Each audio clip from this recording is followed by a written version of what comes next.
Welcome back into the Rounding Third podcast. I'm Nick. We have Harrison and Sean with us tonight. How we doing, fellas? Good. Good to be back. Another week down. Yeah, good boys. Episode 101, huh? 101. Back to the grind to get us to 200. Yeah, disappointing. You go from 100 to 101. Like 101 means nothing. Like, womp womp. But hey, at least we didn't fail like those guys said we would. Right, exactly. We'll get to that in a second. So before we get started, make sure you like us on Facebook. You can subscribe on YouTube. You can also listen on Spotify and Apple Podcasts or wherever you get your podcasts. And we also throw out weekly reels of our show. So we break it up and we post them and we put them out there on Facebook. Well, we put out a reel last week and it absolutely just blew up. And we've got over 200,000 views. Harrison, what was it? It was. So I asked. So the best part about it is it's a literally I left a word out of the question, and the internet in its undefeated fashion is not letting me live it down. So the question was, what original team has never won more than 100 games in a season? Yeah. I asked which team hasn't won over 100 games. So the answer is the Chicago White Sox. All the other original teams have won more than 100. The White Sox have won 100 one time, and they never broke 100. So I left the word original out of the question, and you guys still got it right after a few guesses. But the internet in its truest form is not letting me live down the fact that there's actually 7 organizations that have never won 100 games.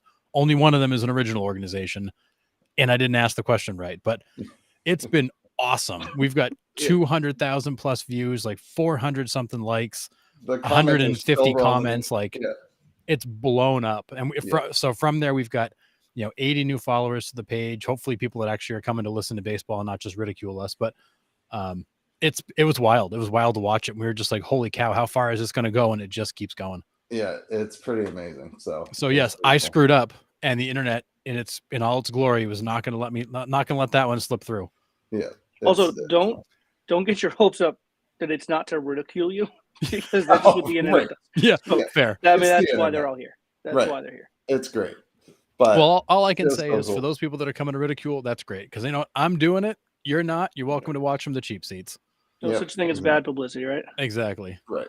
So cool. But all right. So really leading off tonight, let's get straight into Aaron Boone, the New York Yankees. The Red Sox go in and absolutely just punch the Yankees right in the gonads. I mean, there's really no other way to say it. The Red Sox steamrolled them. Aaron Boone, I looked it up, has been ejected 6 times. It seems like it's been 60. This dude, an organization just feels like to me from the outside. I don't watch a ton of Yankees games, but it feels like these guys are uninspired. They don't care that. I mean, I'm sure they care, but they just don't feel like they're playing inspired baseball. Boone's trying to light a spark, ? I don't know. But it's not working. And I would be very surprised to see Aaron Boone in New York next year. I don't know how you bring this guy back. I mean, Cashman runs this team like a fantasy team. Boone clearly has no idea what's going on. But what I find interesting, and we started talking a lot about this a couple weeks ago when that whole Giancarlo Stanton situation happened, where he kind of rounds third, dogs it, and gets thrown out by a mile. And then Boone's comments after the game were something about he took a bad angle and he's got to protect himself, and that's what happened. And when clearly Stanton gave up on the play, which when you look at it, he looks hurt. Like Stanton still looks like he's hurt. He does not look like he's 100%. He took the corner of third base gingerly. He kind of gave up, didn't slide, tried to avoid any contact. But like as the manager, like you should know that. You should know the status of your guys. You should know the situation they're in. And if the guy shouldn't be out there, he shouldn't be out there. But it was a really weird answer, and the guys from John Boy pressed him on it. He got really pissed with them and short, and clearly did not want to have the conversation. Well, that's kind of I actually, quite honestly, don't have that much of an issue with what Boone said after the game. But like, you got to protect your players, and Absolutely. there are some managers that will go to the ends of the earth to not like rake a guy over the coals post game, and Boone seems to be one of those guys. Like he really does, and whether it's a pitcher with bad performance or in this case, Stanton just kind of loafing it around third, like whatever. My issue, if I were a Yankee fan, where I would just like continue to roll my eyes and be like, all right, dude, enough is enough. When it comes to days and weeks after the game, he acts as though like, how dare you question him? Like that's the big one with me. And whether it's like, the guys from John Boy have done it a few times. They've had him on, and he's upset in how dare you question whether I play the infield in the 8th and not the 9th, and this, that, or the other. It's like, dude, it's okay to be questioned. It doesn't necessarily mean you were wrong either. Right. Like, Right. but though he acts like he's bigger than baseball in a sense, and that drives me nuts. And if I were a fan of that team, I'd be like, dude, look at the way your team plays. Like you said, they're lifeless. Yeah. They have no energy. They literally can't score runs. I mean, like at some point, we got to do something more than just you get ejected. Right. That's his only move. Dude, and it's not, he got ejected 6 times in 2021, 9 times in 2022, and 6 so far this year in 2023. So what's that? I mean, 12 plus, so what's that? 21 times, if my math, I'm not a math guy. What's that? 21 times in 3 years? Yep. Yeah, he's already up to 32 ejections in his career. He's only been career. managing since 2018. So And it's one like, of those is a strike shortened season. I'm all for you going after protecting your guys. Like that's kind of a manager's job. Some managers do it, more flamboyantly than others do, but that's part of your job. But at a certain point, if the ejections don't work, we got to try another angle. Yeah, I agree. I meant COVID shortened season. I don't need people biting my head off. COVID shortened season. What'd you say? I said strikes shortened season. Yeah, no, definitely COVID. But yeah, it's crazy. It's nuts. The team's tough to watch, and even as not a Yankee fan, it's hard. I don't even enjoy it this much because it's just such bad baseball.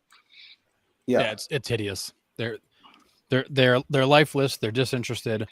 Volpe gets a huge hit in the game yesterday. I don't even think the dugout reacted. It's weird. The whole thing is weird. Garrett Cole gets lit up. He's just out there throwing his hands around in the air, just doing what Garrett Cole does, and it is 25 guys, 25 cabs. Just doing their thing, and that team is going nowhere fast. And Judge hit what, 2 home runs in the series? He was half their hits. Yeah, it's too bad too with that game yesterday too, because Sox are up 1-0, then they tie it, then 2-1, and then they tie it, and then 5-2, and then they tie it. It's like you'd think that's a very deflating loss. I know you're having a tough year. I know you're bottom of the division, and your playoff hopes are quickly fading, but. I mean, to fight, and they did fight. I mean, you got to give them credit for yesterday. I mean, as lifeless as they've been, I mean, they fought back yesterday. Turner hit the big 3-run homer, and you thought, oh, this is it. And then they came right back in the bottom of that same inning and hit their own 3-run home run. So give them credit for fighting back, but that's got to be a tough one to lose, man.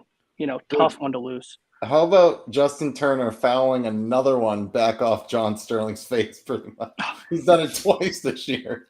Like, dude, it's crazy. But poor John Sterling. I'm like just Justin Turner, but I don't. To answer your ticker question here, Harrison, I don't see how they bring Aaron Boone back next year. I don't. I mean, it is the Yankees. I'm sure they will. They'll just fire the entire whole coaching staff last year.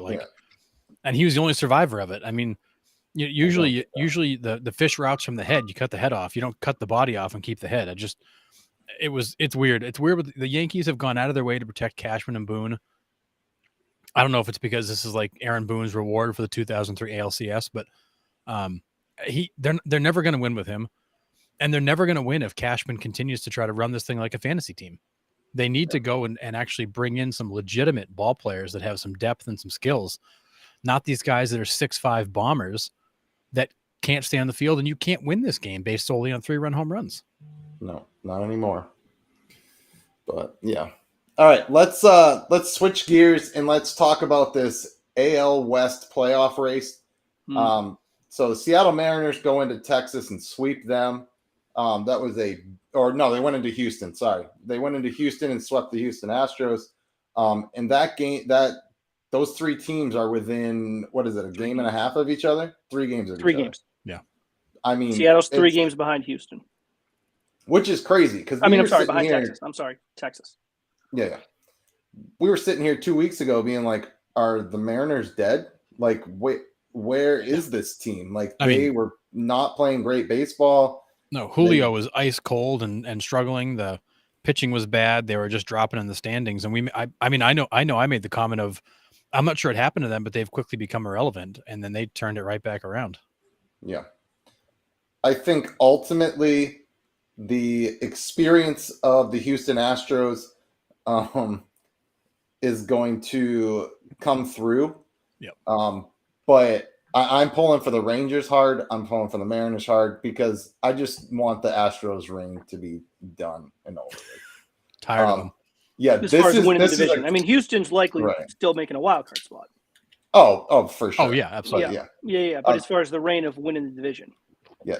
This was a crazy stat I saw this weekend. J-Rod had more hits in 3 games than the Yankees did total. Like I saw that too. It was absolutely insane. 17 hits in 4 games is what Julio Rodriguez had. He hit literally everything. Crazy. Yeah, he was like 7. I think he ended up going like 17 for 19 in the 5-game stretch or 4-game stretch or something silly. It's at some point somebody didn't think maybe we shouldn't pitch to him. Just keep letting it go. Yeah. Well, it was like Matt Chapman telling the Blue Jays managers, like, why are we pitching to Shohei Ohtani? Right. Like, right. What are we doing? My goodness. But yeah. Who wins the AL West right now, this day, right now? Who Texas. wins it? Sean is all in Texas. I'm taking Houston until they don't. Yeah, that's fair. Fair. Yeah. I mean, I love Texas. I really want Texas to win. I really want Texas to go deep. But I worry about, that Houston experience. Verlander's back. They're really starting to get their mojo again. I think that Houston team is still frightening. And until they don't win it, you kind of have to give it to them. Well, I guess that leaves me with the Mariners. There you go. So yeah, I mean, the Mariners have quite a hill to climb. I think so too. I mean, it's 3 games in the standings. But I'll have to look. I probably should have done a little bit of this research before. I don't know how many games against each other that they have left. Obviously, that helps, right? It does. But 3 to overcome 2 teams, even though it's only 3 games, to overcome 2 teams to win the division is a lofty goal, as Herb Brooks would call it. But Texas they got off to a hot start, and they haven't really faltered. Houston's picked it up in this probably from like June, even before the All-Star break. They were playing a lot better baseball. They picked it up since probably June 1st. Let's call it that. But Texas hasn't really faltered. If they obviously have a major injury, Evaldi or half their pitching staff goes to hell, obviously all bets are off. But as long as they stay relatively healthy, I think it's Texas. I think they've had a target on their back in this division all year, and they haven't really faltered. I think they have a Hall of Fame manager in Bochy. He knows what it takes. He's been there before, and he's been in like division brawls too. Like he didn't exactly walk through the National League West all those times too. Right. They've had seasons where it's like he had to battle it out in August and September, and he did. So he knows what it takes. I'm gonna ride with him. I've been with him since the beginning of the year, so I'm not jumping off now. Jordan Montgomery's got a sub 2.5 ERA since coming over at the deadline. I think they made all the right moves. Yep, they have 7 starting pitchers that they're going to be able to cycle through. They're going to be deep. It's going to be pretty cool. Yeah, I mean, and Seattle's won 6 in a row. They've picked up 4 games in the standings just this past weekend. Because the Rangers lost 4 in a row, the Astros lost 3 in a row. The Mariners picked a really good time to get hot because the 2 teams in front of them dropped a few, and they're able to grab 3 or 4 Houston's quick who games. they beat. Oh, right. Yeah. Sorry, I'm talking more about Texas, but yeah.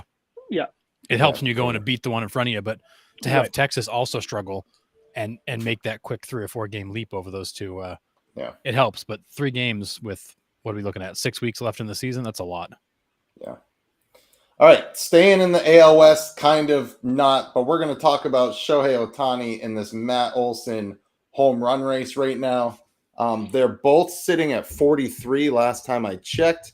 43 home runs and 89 RBIs for Ohtani. 43 home runs and 108 RBIs for Matt Olson. What stands out to me is Ohtani's average is 306. And Olson's hitting 269, and he has 20 more RBIs than Ohtani. That's just telling you the team that Ohtani's on is he's not getting up with guys in scoring position or even on base. Sure. And that's why the Angels are struggling. I mean, Matt Olson gets up and the bases are loaded. Like it seems like almost every time he's up, it's always insane. people on. Yeah. I mean, that's just the Braves. The Braves are unreal. They're going to be unstoppable. I think it's the Braves World Series to lose at this point. But Probably who ends the season with more home runs? Let's just take a stab at the dark. We got Olson and we got Ohtani. Well, I think Olson. I mean, I think you're going to get down to it. I mean, the Angels, they made their moves at the deadline. I mean, they're 8.5 back from the last wild card spot. They're just slipping, and they can't seem to find a way to get any footing to gain some ground. They went backwards fast. I think Olson, because Olson continues to get up where you can't really pitch around him. You're right. It's hard to pitch around a guy when there's at least like 2 guys on every time, because it's not like the guy behind him is a joke. So it's like 2 guys on and you pitch to Olson, or bases loaded and you pitch to whoever is up behind him. Austin Riley, Sean Murphy. So Olson, I think, is just going to continue to have the opportunities. And so I think Olson, I just think like logically it makes more sense. Yeah. But I'll tell you, with what Ohtani's done since he's been here in the States, I wouldn't put anything past the guy. Right. So I mean, it's a non-answer. But I think Olson. If I had to put a prediction, I'd say Matt Olson. Yeah. No, I agree. I mean, that lineup is going to continue to give him chances, hit with runners on, which means they're going to have to pitch to him. They can't pitch around him. As you get deeper into the season, people are going to have less reason to pitch to Shohei if they're in games they've got to win. So I think he's going to see less to hit. I think Olson's going to continue to see stuff to hit.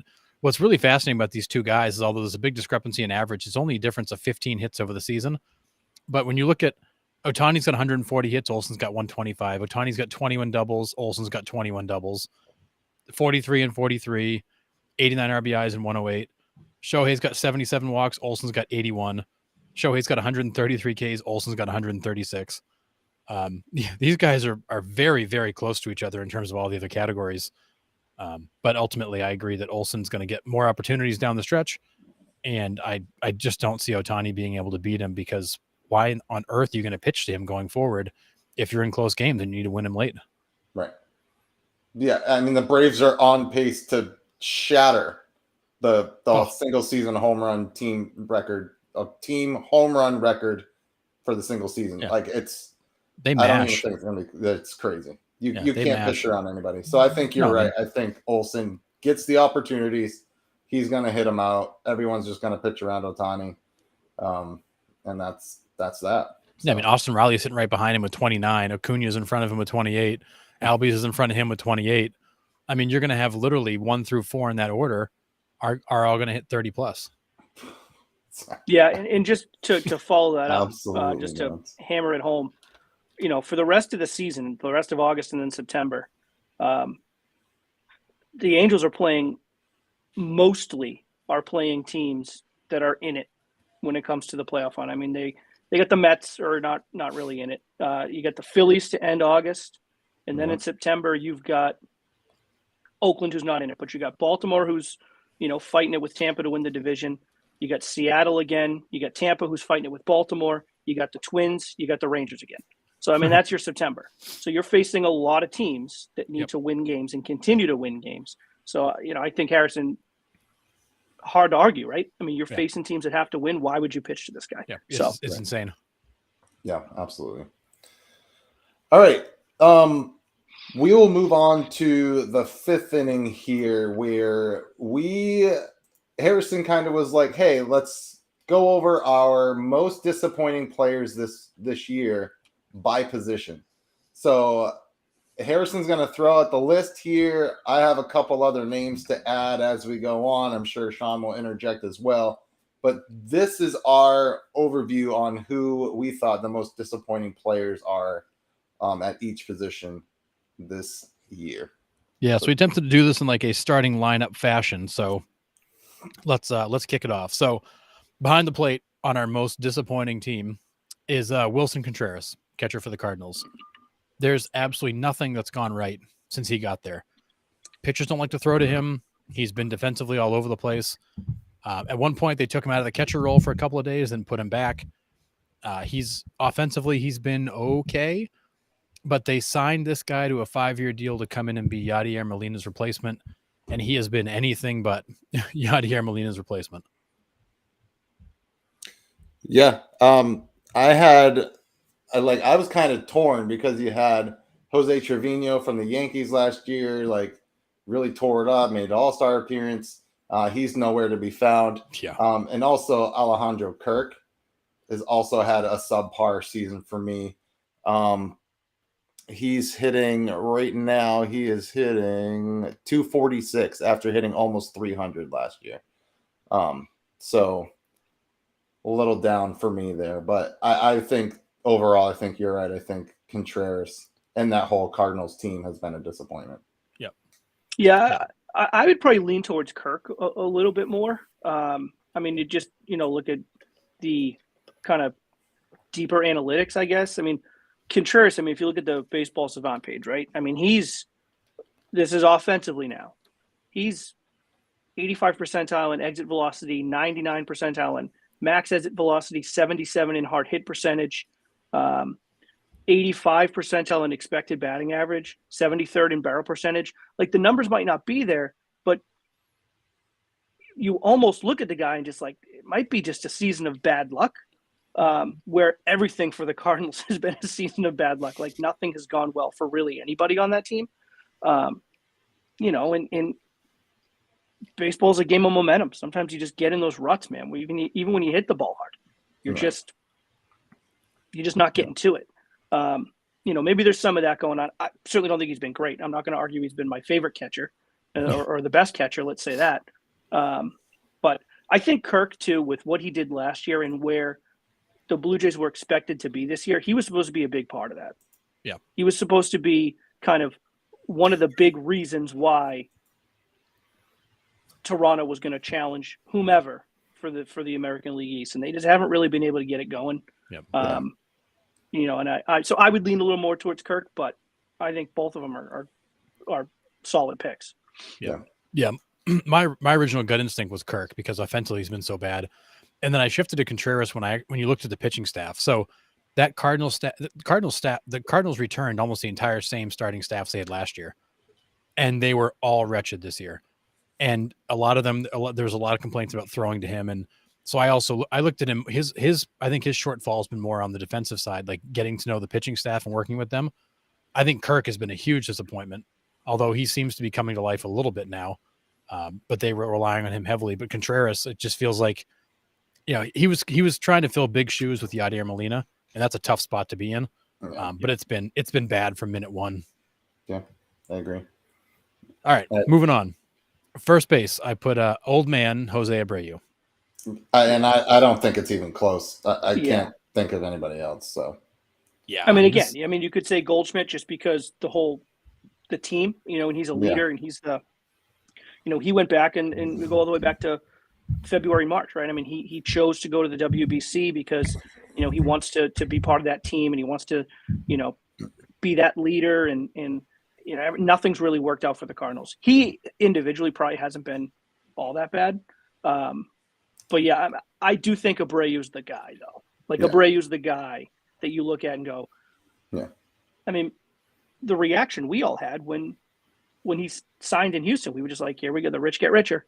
Yep. Right. It's just, it hasn't really done anything for him. I mean, Goldie's had a down year for him. He's not for him. He just hit his 20th home run.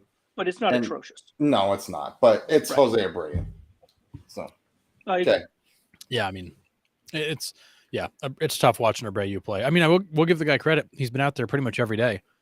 But his batting average is 70 points less than it was, last year, and he's almost 40 points off his career average. The power numbers are way down, although they were down last year too. And this seems to a lot of people, and I'm one of them, kind of believed he was on the back end of that trend anyways.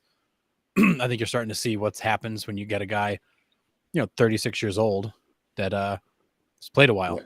I mean, I think you're starting to see him just fade. And that MVP in 2020 is kind of like an asterisk. That's like the Dodgers World Series. Is like, is there anything in 2020 that really mattered? No, I mean, I don't know. Maybe. All right, second base. Who do So- you got? Second base. So for second base, I took Colton Wong. The Mariners made a trade for Colton Wong. Colton Wong had a good run. And he was so bad they released him in August. I mean, he was a complete and utter flop for them. He was a guy that I think a lot of people expected to come in, solidify that position. He was, Colton Wong is not a superstar. He's a solid everyday guy. But he was horrendous for them, and they cut him loose. Yeah, they had to. It was bad. I mean, he was doing nothing for them. Yep.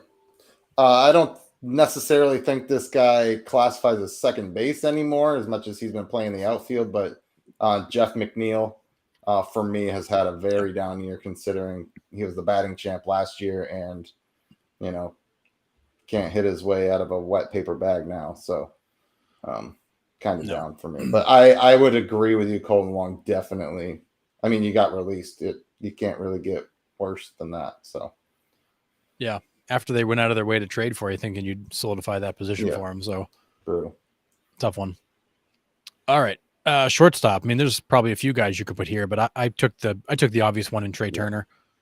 Trey has been he's way off. He came in on the big contract, a lot of hype. He had the crazy WBC, and he's been pretty flat all year, to the point now where the fans are trying to pump him up. It's been a miserable season for him. I'm sure he can't wait for it to be over and turn the page to next year, but it's not been a good first year campaign for Trey Turner out there in Philly. No, absolutely not. Although he hit 2 home runs in an inning. Was it last night before? No, so doubled his home run total for the year. But I mean, guy's still crazy talented for a guy that in 2020, 2021, and 2022, I think were top 10% of the league in batting average. Right. I mean, this is just an off year. I mean, some guys have them. Yep. I mean, you saw the down year Lindor had in New York his first year there, and then he kind of came back to his level. So he'll be fine. He'll be fine. I'm not ready to say it was a wasted contract, but definitely a bad year so far for Trey Turner. Sure. Yep. Yeah, and I think it's common to see these big superstars sign these huge contracts in new cities, and sometimes there's a bit of a settling in process that's got to happen, and maybe that's all this is, but it's been not been his best season. I would say for me, the most disappointing shortstop was Tim Anderson after he threw down and got his ass kicked. I expected a little bit more out of Tim Anderson than what I got, and that was a very big disappointment for me. But yeah. Yeah, and Tim, you could go at this position. You could go with Tim Anderson. You could look at Carlos Correa. You could even talk a little bit about Xander. I think a lot of these big shortstops have not lived up to the hype this year. Yeah, Xander would have been mine, to be honest with you.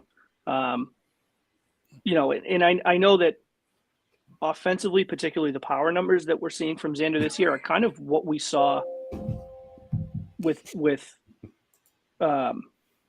no wonder. We're not touching that one with a 10-foot ball. We're not going anywhere near that. No. This is an 18+ show. We can't go there. Is it not old enough? Easy. Wow. Lost my train of thought there with Xander. Yeah, power numbers. I mean, that's what we're seeing.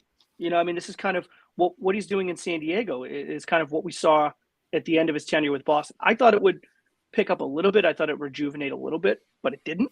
And so I guess I'm maybe not all that shocked, but definitely disappointing considering the years and the money that San Diego went through. That's a tough one to swallow. Yeah, that's fair. Yep. Yeah, totally. Yeah, I agree with Morgan here. Dansby is definitely the only shortstop that signed in the offseason, living up to his contract, 1,000%. Agreed. And not only on the field, but leadership wise. I mean, the run that the Cubs have made to put themselves in a playoff spot now, it's awesome. Are so much more than what he's doing in between the lines. I mean, they don't do it without a leader like that knows how to do it, knows what it's about. So I couldn't agree more. Yeah, I mean, I will be the first one to say I'm guilty of way underrating the Dansby Swanson signing. Yep. Guilty. All right. Third base, DJ LeMahieu. I mean, what can you say about DJ LeMahieu? When I'm with you, Nick. When the Yankees got him, I went, oh crap.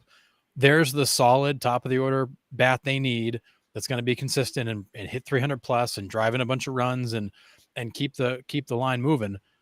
And he just gets worse. Yeah. Every year there he gets worse. He just can't stay on the field. His injuries are he can't. But yeah, I agree. He can't.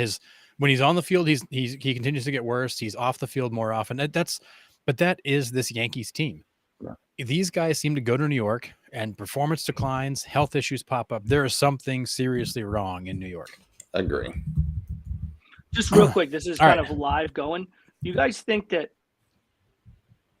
Oh, here we go. You guys think Reese McGuire has money on whether or not he can lead baseball in catcher's interference this year? I've never seen a catcher pop out like him and get in the way. And it's not like he plays every day. I know. He plays like 1 out of every 5 games, and he's got 4 catcher's interference on the year. The Red Sox have 9 as a team, which I think I'll look this up. I think that leads baseball. Seems like a lot. Yeah, That's got to. That's a lot. he just had another one. It's like, what are we doing? Yeah. Anyway, I don't get it. I don't understand why he is consistently in the way. Yeah. I don't understand. I don't know. Anyways, All right, moving to the outfield. First outfielder, Byron Buxton. I think that everybody had a lot of hope going into the season that this team would be, Correa's back and they got all these pieces. They got Pablo Lopez. And what did Byron Buxton do? What he always does. He continues to make you believe he's going to be good. And then he's not because he's hurt. yeah, I was very on the show. I mean, when we did our forecast, I had him as a 30-30 guy. Yeah. It should be. I had him. That's a scary I had part. him as a shoo-in, as a 30-30 guy. He could be a 40-40 guy. Like, he has that talent and that power and speed, but he just can't stay on the field. Such a disappointment. Yeah. Well, and what's more interesting is that, he's played 85 games this year. He hasn't missed like all of it, but he's missed like 3/4 of it. But he's hitting 207. Yeah. Like he's done nothing when he's been on the field. Like, that's the scary part for me, is that this guy, to Sean's point, should be a 30-30 guy. He is insanely talented. But this year, when he does play, he's been mediocre at best and then hurt. It's just I don't know what to make of this guy anymore. Yeah. Crazy. I just don't. All right. All right. Next up, our boy from the cover of the show, Jazz Chisholm. Jazz Chisholm, he's got a .7 WAR, hitting under 250. He missed a bunch of time. He's missed damn near half the season.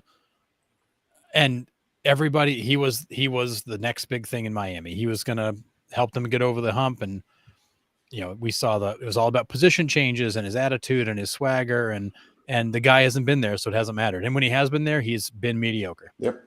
1,000%. Yeah, I'm gonna take a victory lap on this one. As wrong as I was about Buxton, I was spot on with Jazz. I said moving to a position in center field that they were moving him to is not like center field is a majorly important position. I mean, they all are, right? It's Major League Baseball, but that is a majorly important position. Yep. And to change positions like that and to still have the offensive expectations and the base running expectations and the leadership expectations is a lot to put on a young guy. He's a young guy. Yep. He's young. If he's healthy, do I think he can ever win a Gold Glove in center field? Yes. Do I think he can be in an MVP race? Sure, just because of how dynamic he is. But I'm not surprised that this year has been a down year for Jazz when he's been healthy. That's a lot to put on a guy like that. Yeah, fair. It is. Yep. And I do think that there's a component of Jazz, kind of like Randy Arozarena. You get enamored by the flash. He's loud, he's brash, he's flashy, he's exciting. But then you kind of boil it all down. You go, he's not as good as he thinks he is. He's a good ball player. But if he actually backed up his words, he would be elite. And I think with him, there's a lot of sizzle, not as much steak. And I think the cover kind of to kick off the year was kind of a big friggin' deal. And boy, is he just sucked it up this year. Yeah, and Right. we had said it just real quick. We had said about Jazz and about Mike, winning covers up a lot of wounds.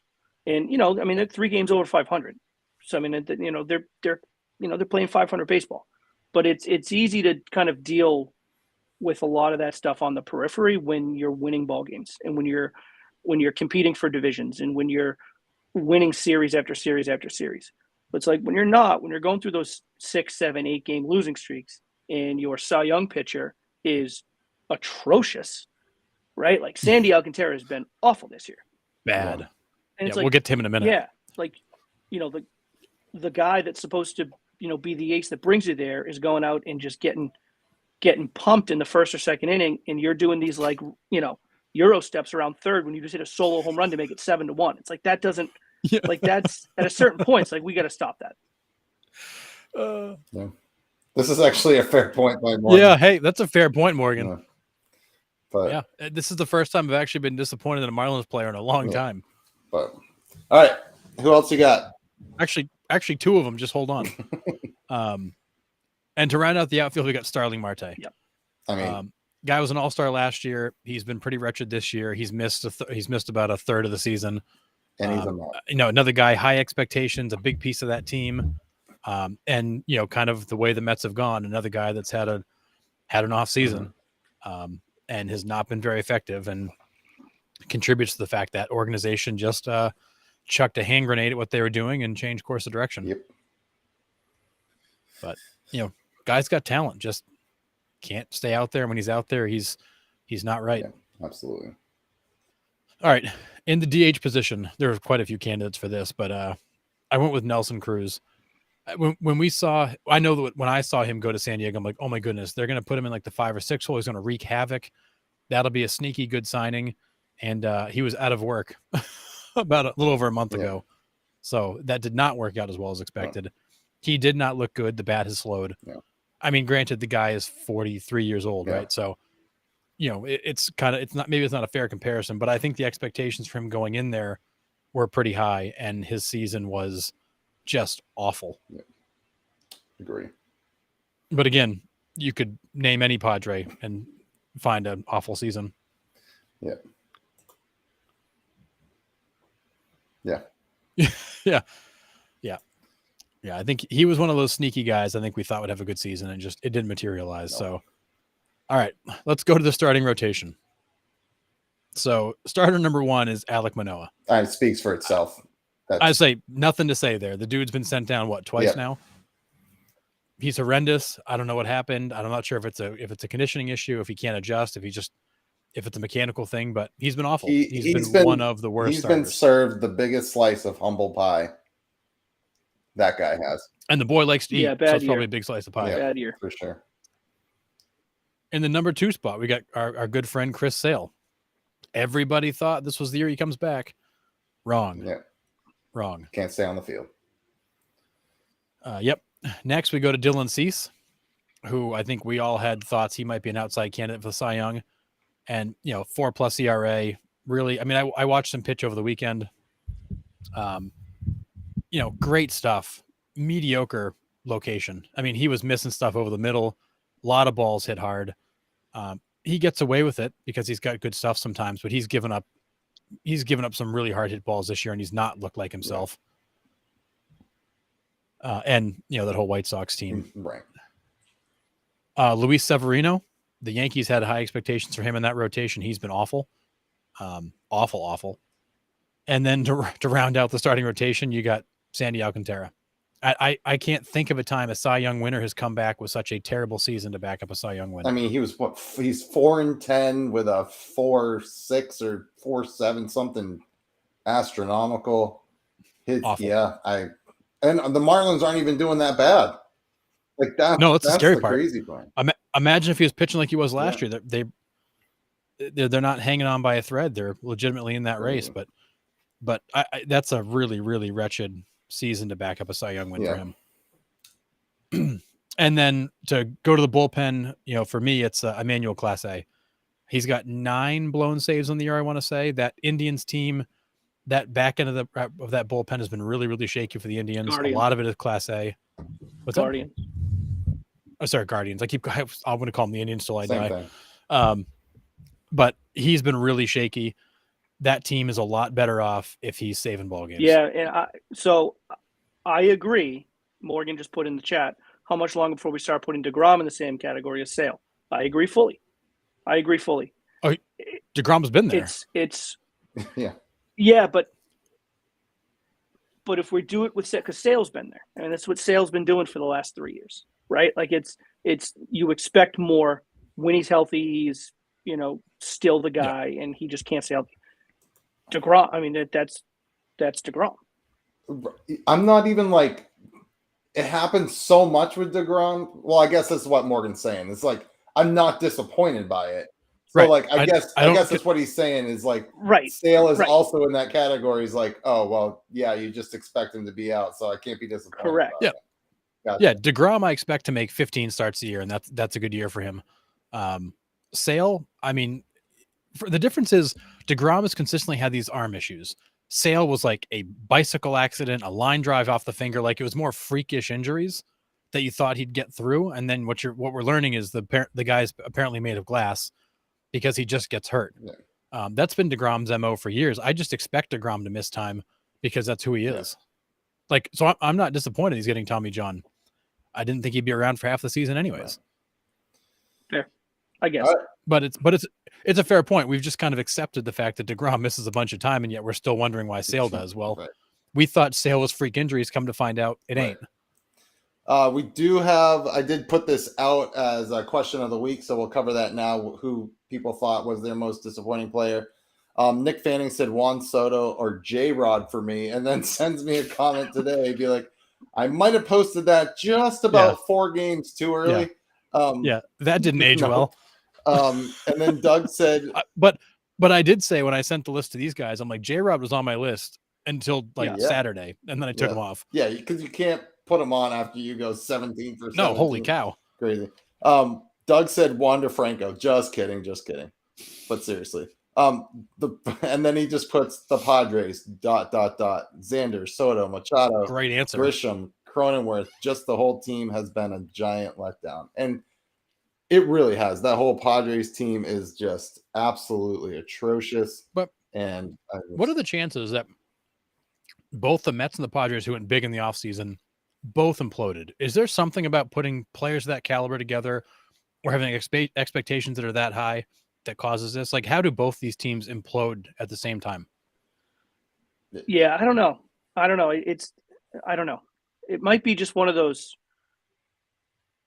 freak years, I guess. I mean, we got Hall of Fame players that just aren't performing that way. We got Cy Young winners that look like me. I don't know. Maybe it's just one of those freak years. But I will say this. But do me a favor, Sean. I want you to put your tinfoil cap on for a minute, and I want you to think of the possible connection here. Just go tinfoil hat with me, because I know you love to do that too. I do. Is there something about assembling these big money ball clubs that makes this more likely? I mean, serious question, but to go tinfoil hat for a minute, is there something about putting players like that together, creating expectations that are that high, establishing that level of hype that can you just never live up to that? Like, is it always going to end up here? Because like, I don't know about always. The Yankees have done this for 25 years and they continue to not win. I mean, baseball's just so humbling that like any team can win on any night. It takes a bad bounce and you lose the game. Like, I think there's some degree with expectations, but these guys are also professional ball players. They should be able to handle it. They are. Some degree. I don't know if it's big money guys as much as it's just like the flaw of Morgan. I think it's more, these are flawed lineups that were put together. They're flawed rosters that were put together. I mean, nobody this year, in the past 2 years, has had more expectations than the Braves. And the Braves have no problem with their expectations. The problem is the Braves have put together a healthy, deep, different lineup. Freaking and I juggernaut. say different in the sense of like, it's not just a bunch of guys that are going to sock home runs. Well, like it is. No. That's what they do. I know what They you're saying. do. Right.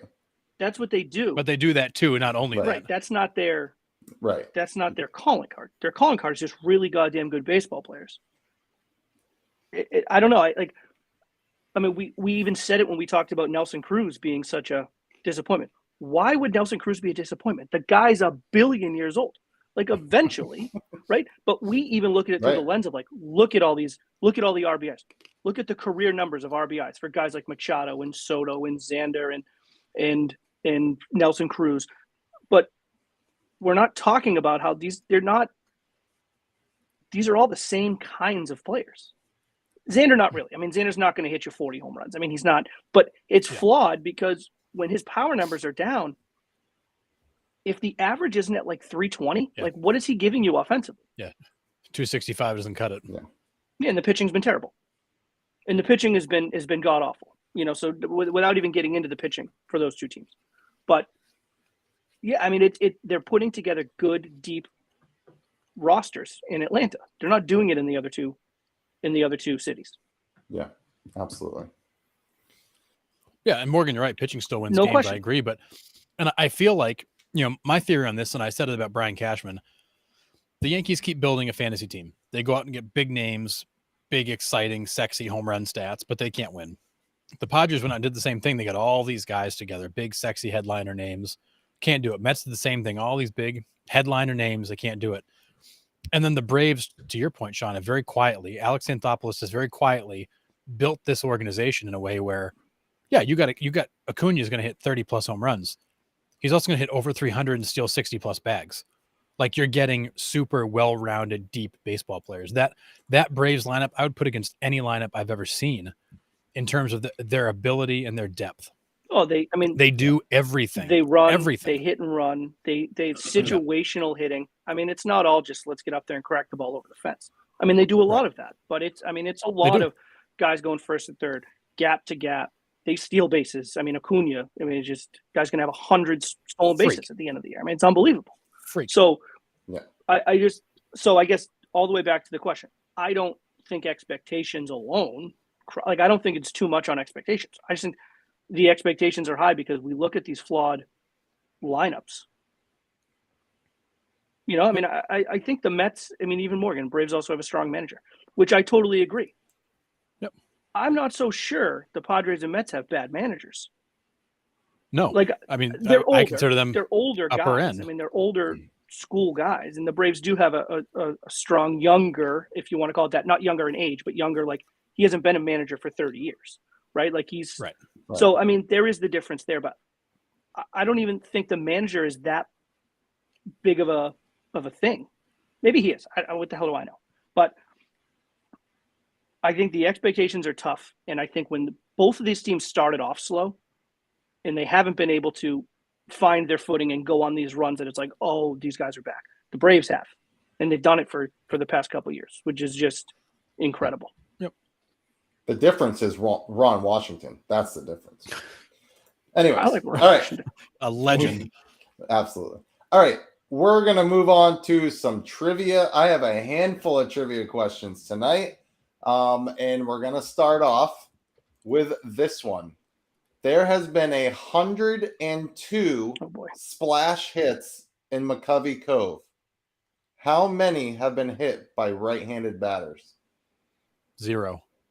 0. I mean, that's a poke. It's got to be 0. It is a poke. I think they measured it out. It's like 375 to get it into the water. You've got to go 375 to clear everything to get in the water. Actually, that surprises me. I saw that stat a little while ago. I thought it would be farther than 375. I think you would have to get it closer down the line. Yeah. But that's the least amount of distance you have to hit to get it in.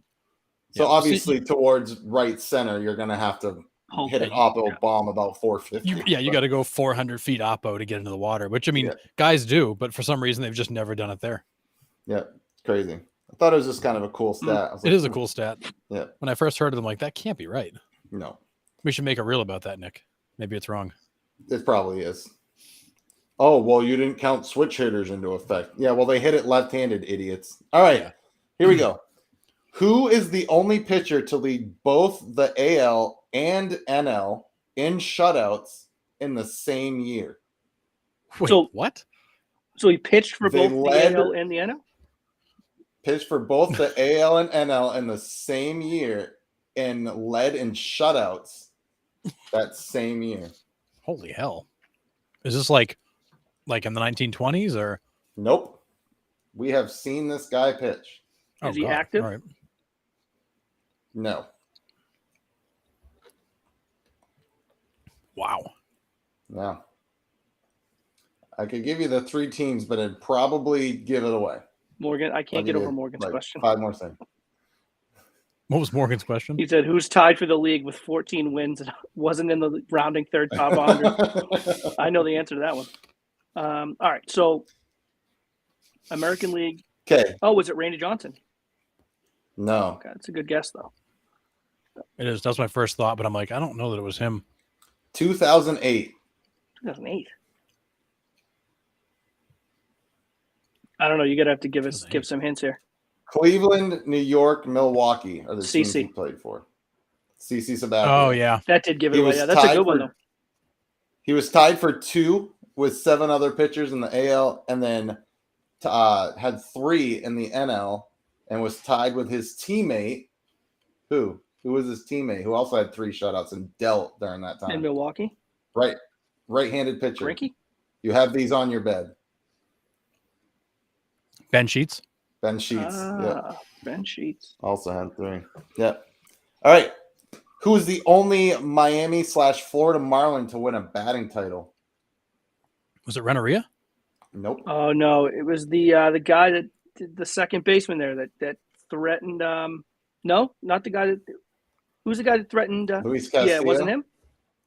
Nope. Council?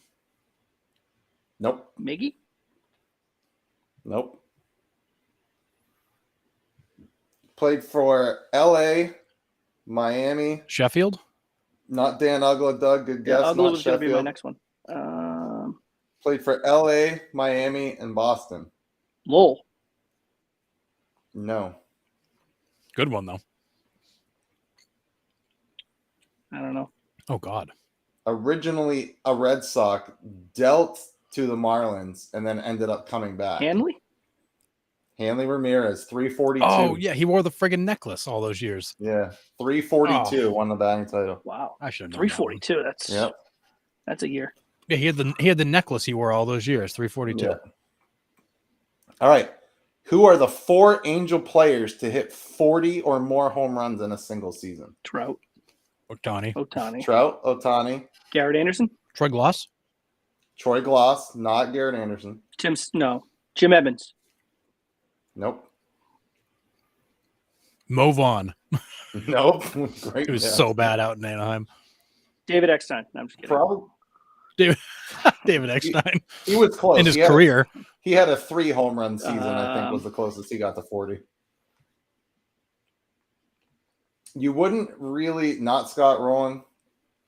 You probably don't think of this guy as an Angel. Did we watch him play? Oh, yeah. Interesting. Greg Vaughn. No. And he hit 40 with the Angels. Like, I legit just watched this guy live last summer. Oh, Pujols. Pujols. Oh, duh. Yeah. Good. Okay. Yep. Yeah. I still struggle to remember the fact he was an He Angel. played there for a lot of years too. I know he I did, know. and I That's remember crazy. none of it. I know. I remember none of it. All right. I got 2 more here. Verlander leads all pitchers in most active wins with 252.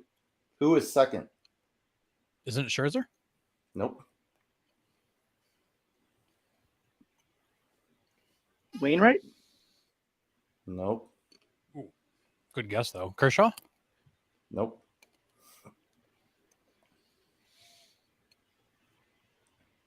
I don't know. Give me something. Pitches for the Royals. now. Greinke. Greinke. Yeah, Zach Greinke. Yep, 224 wins. All right, and the last one. Morgan said Rich Hill. Rich Hill probably leads actives in no decisions. Like this Probably guy does. he never gets Probably. decisions. Yeah. He'll pitch like brutal. 28 starts and his record's like 4-3. It's like how does that even happen? Yeah, crazy. All right, this is the last one I got.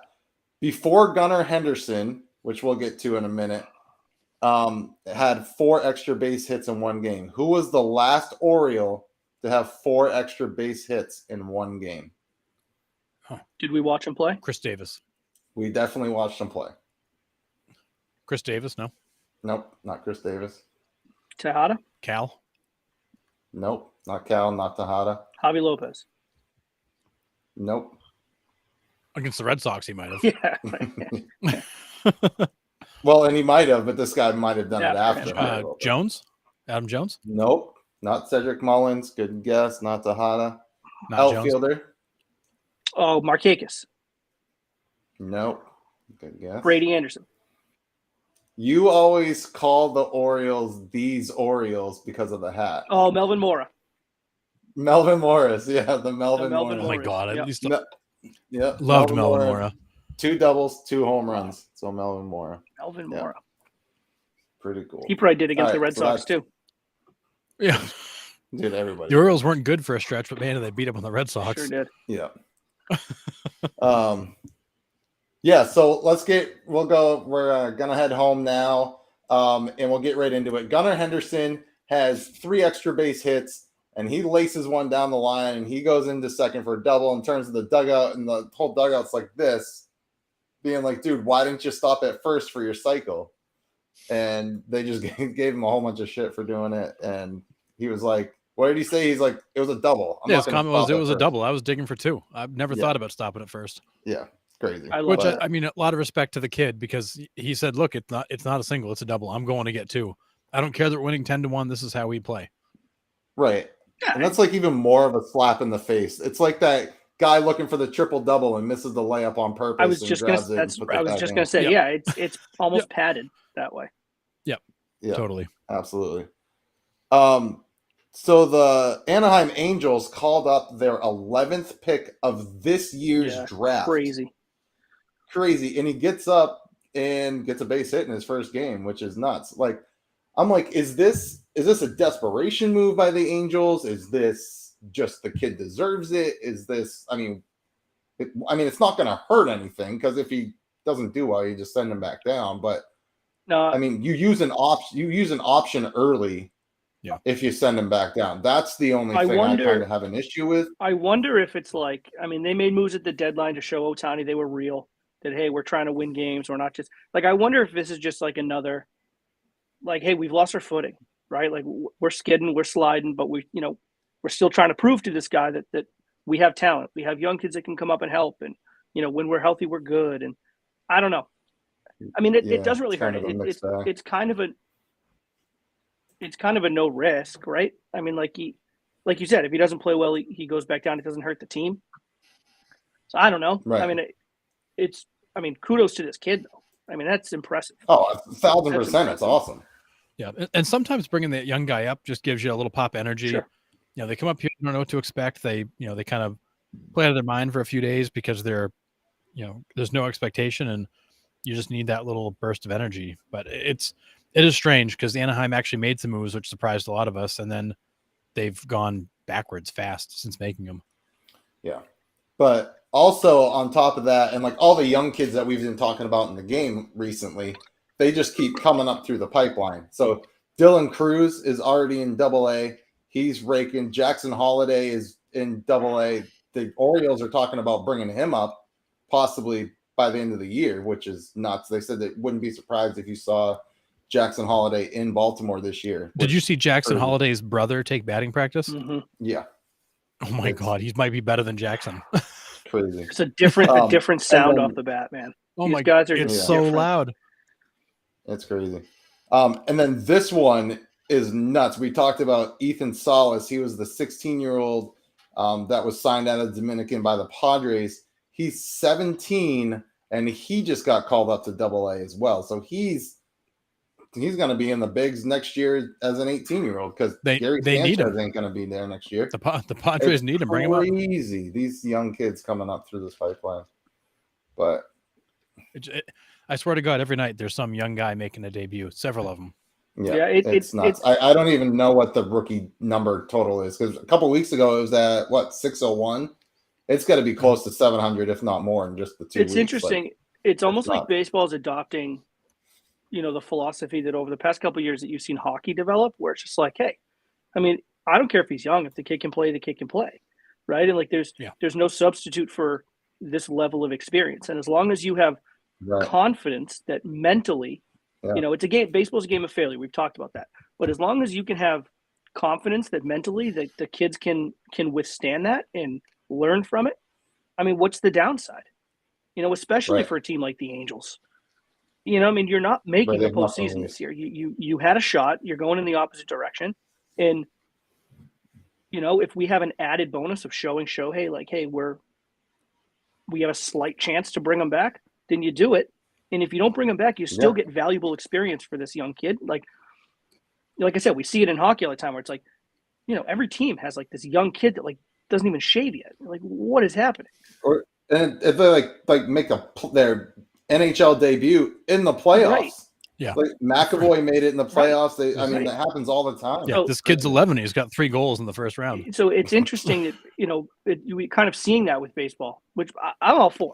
I mean, you know what I mean? I mean, like, yeah, if they can play, they can play. Like, I don't care how old they are. No, same. Well, I love the idea of getting them up there, see what they can do. If you're the Angels, you got nothing to lose. Bring these young kids up, give them a month, 6 weeks. What do you got, kid? And like we've just been talking about, like this shortstop class that just signed all these free agent big tickets last year are underachieving. If there's kids that can come up and take that place for a lot less money, hell, I'm going to do it. Sure. I'm not going to sign this big contract when I got Marcelo Mayer coming up through. I got Dylan Cruz coming up through. Like, I got these guys coming up the pipeline. I'll have them for 5 years, and I'll go find myself another shortstop. Yeah, I'll pay them in 5 years what one of those guys is making in one. I mean, the baseball breeding ground across this country has just grown significantly, even since we were kids. Mm. Like, the amount of baseball these kids play year-round in these academies, in these showcases, like, are astronomically more of what's the word I'm looking for? They play exponentially more games. Thank you, exponentially than we could even ever dream of being in New England. No, I mean, we were pumped if we got 25 games in a summer. That was a good summer. Exactly. These kids are playing 12 months out of the year, sometimes in dome stadiums and nonstop. These kids are taking, getting 1,000 at bats. Yeah, it's absolutely crazy. But yeah, and Morgan's right. If a kid's got talent and you get them up there early and get them some exposure, there's not a lot of harm in figuring out what they got, because if they don't have it, they're going to be gone anyways. If they do have it, better to learn now and take advantage of having them in the lineup. Yeah, I mean, baseball's kind of always had this mentality, this kind of old boys mentality of like, well, you got to have a certain number of at-bats in the minors because then it proves that you can play. And it's kind of going by the wayside, right? Because it's like hitters can hit. The one thing for me is pitchers, just because like pitching is just so different to get, like, to force swing and misses at this level versus the minor league levels. It's just so much more nuanced. So it's like that one I would get. Like if I was, in a position where I was making those decisions, like I'd probably be a little bit more cautious with pitching. But like hitters, these everyday players, man, if you can hit, you can hit. Certainly the stuff at Major League Baseball is certainly going to be better. But like you make adjustments, and if you can hit, you can hit. And the great ones are going to adapt and they're going to grind their way through. And the ones that don't, to Morgan's point, they'll fizzle out at 24 either way. That's right. And if they fizzle out at 24 with 3 years of big league experience versus a half a season of big league experience, now you have so much more knowledge to make your decision as the guy calling the shots. Like, hey, I've seen 3 years of this guy. He ain't it. So let's move on. Right. Versus like, well, he doesn't look like he's it, but we've really only seen it for a half a season, so we got to give him. It just kind of delays the inevitable. Right. Yeah. Well, and Doug's got a good point. And before we went on, Sean and I were talking about Skeens. Skeens is down in the minor leagues killing it. And Sean made the point of, but at some point, this kid's had it so easy, he's going to have that humbling moment. But you're better off, I think, to get a guy like that into the big league sooner rather than later. Get him that exposure. Let him have that humbling moment. Let him come in September and get his head beaten in. Because now you're going to know what he needs to work on for next season to come back and be a contributing member to your ball club. But there is this fear. I know with pitchers, it's arms and number of pitches thrown and all that stuff. Like, I get that. And they want them to develop in their program on their arm strengthening programs and all this stuff. Get it. But if a guy like Skeens is throwing 102, minor leaguers aren't helping him. I mean, he's making these minor league kids look ridiculous because they don't see 102 every night. Put him in the show. Let him learn, a little on-the-job training back in the old days of the OJT, on-the-job training. Let the kid see what he's got. And if he puts up a 7 ERA for September, who cares? Now you know what he needs to work on. Right. The Pirates aren't playing for anything, so he doesn't hurt by taking a roster spot. It doesn't matter. Just let him take his lumps. Figure out what he's got. All right. The Nationals reported today that they're extending Davey Martinez for 2 more years. So cool. I think Davey's done a pretty good job there. It's a rebuild. He's been patient. I think he's done a decent job grooming some of those young kids, letting them play ball. Yep. I mean, other than his bizarre antics that one night getting thrown out where he's on all fours, I think he's been a pretty good manager for Listen, them. man, we've all been there. Absolutely. Everyone hits their breaking point. Who knows? Exactly. I mean, it's like, chalk it up. Bad day. I'm waiting for Aaron Boone to do Bad it. day. But yeah, Those pictures are legendary. Marcus Stroman is out for the Cubs with a rib fracture. They don't know when he's coming back, if at all. There's no timetable. Last time I saw, don't know if there's a timetable. Tony Gonsolin for the Dodgers is also likely done for the season with an elbow. And reports on Shane McClanahan is Tommy John. So it wasn't a forearm flexor, it was Tommy John. So that's terrible. The last thing I have before I make the cool announcement for next week, that Justin Turner called strike 3 on that pitch that was a foot outside. Okay, I'm talking like not even close, not trying to be a homer here. I mean, that pitch was, my wife would have called that a ball. Like, it was that blatant. And you know what kills me about the whole thing the most? That ruined a 10-pitch at bat. I know. That was a 10-pitch at bat that he fought and fought epic. and fought. Yeah. And he ends up with a backwards K on that. Like, that was almost the worst part of it. It wasn't even the call. It was like you just ruined a 10-pitch 2-out at bat. Yeah. That just can't happen. When does the strike zone appeal process come into play? I don't know. We've seen clips on it, and it's really not that bad. The batter just goes like this. Yeah, it's umpire awesome. turns and looks, and then he gets a buzz if it's a strike and not if it's a ball or something like that. 5 seconds later, they've got an answer and they move on. I don't know, man. Yep. In some alternate universe, when umpires don't have unions and they'll never agree to it. And I don't know why, man. I mean, like, I don't know. I mean, we've talked about it. Professional athletes, managers, general managers, like, they're all accountable. If they perform poorly, or if they make bad signings or they're bad managers, they pay for it. They lose their jobs. They have to answer for it. Umpires have to fit in there somewhere too. And like, I don't like the idea to me too. Like, if you have this, we'll get to Angel. Hang on a second. If you have this in play, this system in play where you can challenge balls and strikes, it's going to force the umpires to be better.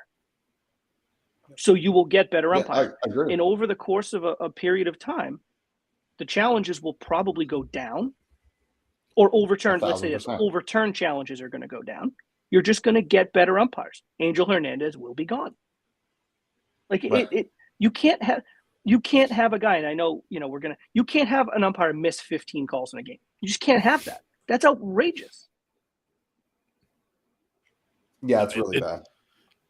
It is bad, and you have to work guys like that out. And as Sean mentioned, I shared with you guys an article, a game I think was 2 Sundays ago, but the story didn't come out until after we were on the air last week. Where in a game, the Yankees game, it was a Yankees Marlins game. Yankees lost 3-1 in that game.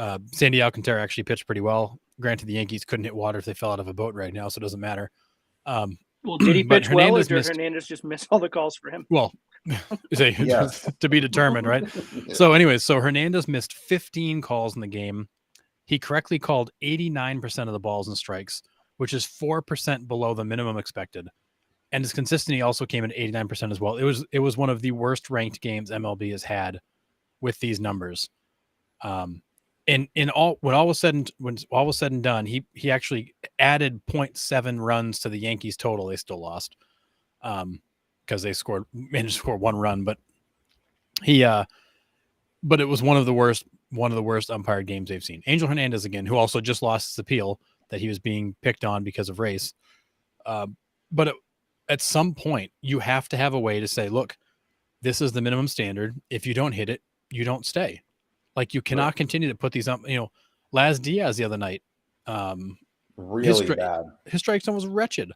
Like the managers and players have a right to be mad when you get to this level and you're getting hurt by calls like that. You have a right to be mad. Like you're taking the bat out of my hand. I get paid to hit, and you're taking the bat out of my hand. And in some cases, not to defend Aaron Boone, but a couple times that Boone's been thrown out this year, he's had every right to get thrown out because the calls were miserable. Mm-hmm. Cora got yanked the other night too. Same thing. Horrendous strike zone. MLB, I get the umpires union and all this other stuff they got to fight with, but they cannot continue to roll these guys out there if they're going to be that bad without a way to check them. And in the minor leagues, literally, like Sean said, you touch your helmet, 5 seconds later they got the right answer, and the game goes on, and the call is overruled. Like, why can't if you're not going to fix the umpires, then at least give the players something they can do to protect themselves from getting screwed by a horrendous call. And when you got a guy like Angel Hernandez getting only 89% of the calls right, he's got to go. Like, he cannot be a major league umpire anymore. He just can't. You're now hurting the integrity of the game by keeping a guy like that on the field. Agree. 1,000%. All right. Do you guys have anything else before I make the announcement for next week? No, because it'll tie into our last wave. So no, I've nothing new here. So pretty cool if you guys been watching and following the Little League World Series, especially our main folks. Gray New Gloucester sent the team to Williamsport. It is really cool. We're actually going to have one of the Little League kids on our podcast next week. Cam Beckwith will be on with us, and we're going to ask him questions about Williamsport and his run through the districts and the states and the regionals and all that stuff that we could have only dreamed about being a part of. So it's going to be really cool to talk to Cam next Monday and relive like his summer, because I was talking to his dad the other day. He said he hadn't been home since August 4th. Just nuts. I think they're getting home tonight or tomorrow. Wild. Like, just insane. But I can't wait to talk. Yeah, I can't wait to talk to him and find out that journey and what that summer looked like. So pretty cool. Yeah, Nick is fanboying so hard, and I can't wait. I can't wait to hear what it's. I can't wait to hear what it's like. Like, we all had that dream as kids to get to Williamsport, to pull up in the bus and have 24,000. I mean, there were 24,000 people watching that main elimination game. Nuts. These 11 and 12-year-olds played in front of 24,000 people. There isn't even 24,000 people in Maine. That blows my mind. Yeah. Not with Well, I electricity. mean, in Gray New the population of Gray New Gloucester, I'm pretty sure, isn't 24,000. Yeah, or at least one of them. But it's wild. I mean, talk about feeling like a rock star at the age of 12. 11. Yeah. Yeah, well, 11 and 12, He's or maybe 11. 13 if you're in the New York team. Yeah. Or 16 if you're Chinese Taipei, which ties into our next. No, I just said on my buddies, I was like, Chinese Taipei turns out to be all 16 because with the U.S. exchange, when they come to the U.S., they're actually 13. So, but yeah, Chinese Taipei. So does Wander Franco hang out with that team? Easy. Jesus. Whoa. Unbelievable. And mute. Yeah. So we've been Chinese canceled. Bye, guys. Chinese Taipei has thrown a combined perfect game in their, I think it was the first game of the Little League World Series. Very first one. And they just threw another no-hitter tonight. I don't think anyone's touching this team, to be. And didn't the team from California throw one too, that Nolan kid? Yeah, probably. The West always has a kid that throws 85, that's 6'2", like throws gas. But is it Chinese Taipei that's got the kid that looks like Otani? He throws like 80 miles an hour and hits bombs. Yeah. Jesus, we're gonna get. Yeah. Wow, Morgan. We're not even going to repeat that. We're getting blackballed there. Wow. We will be canceled if we repeat that. Yeah, it's crazy. I mean, it seems like every year you're like, the talent at this level of Little League, you're like, it can't be much better than this, right? I mean, like, these kids got here for a reason. It just seems like every year you're like, dude, like, this kid's throwing 80. Yeah. He's 12. Like, with nasty breaking stuff from 40 feet away. Like, how is this possible?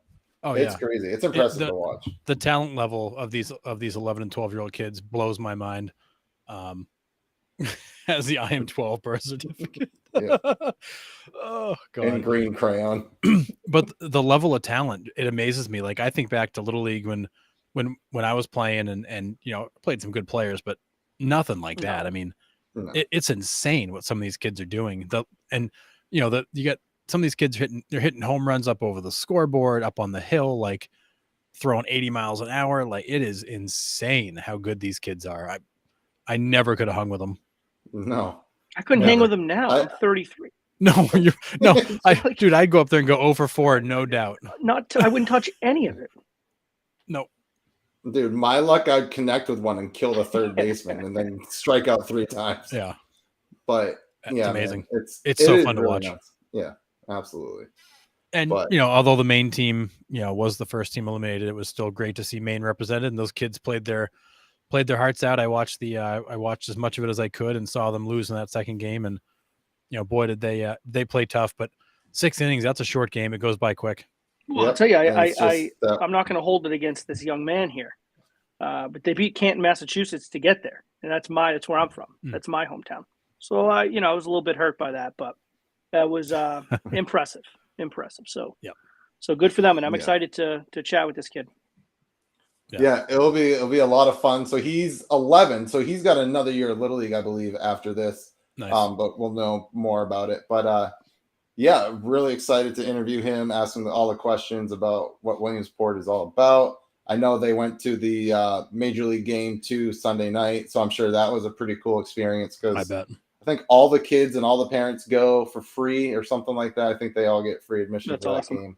They get all kinds of goodies. Yeah, it's pretty cool. Well so deserved. I really can't wait to dive in. Oh, yeah absolutely. So awesome. All right, so yeah, that's the plan next Monday at 8. If he can't do that time for whatever reason, just keep a lookout because we might be able to just tape it some other night and then release it. Yep. But either way, we're hoping we're going to have him on at some point this week, hopefully next Monday at 8, and we'll go from there. So keep your eyes peeled.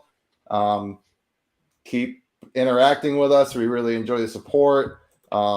So just like, subscribe, share our podcast, share our reels, like our reels, comment on them, get us out there.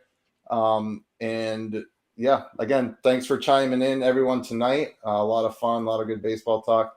And we will see you next Monday at 8 p.m. Later.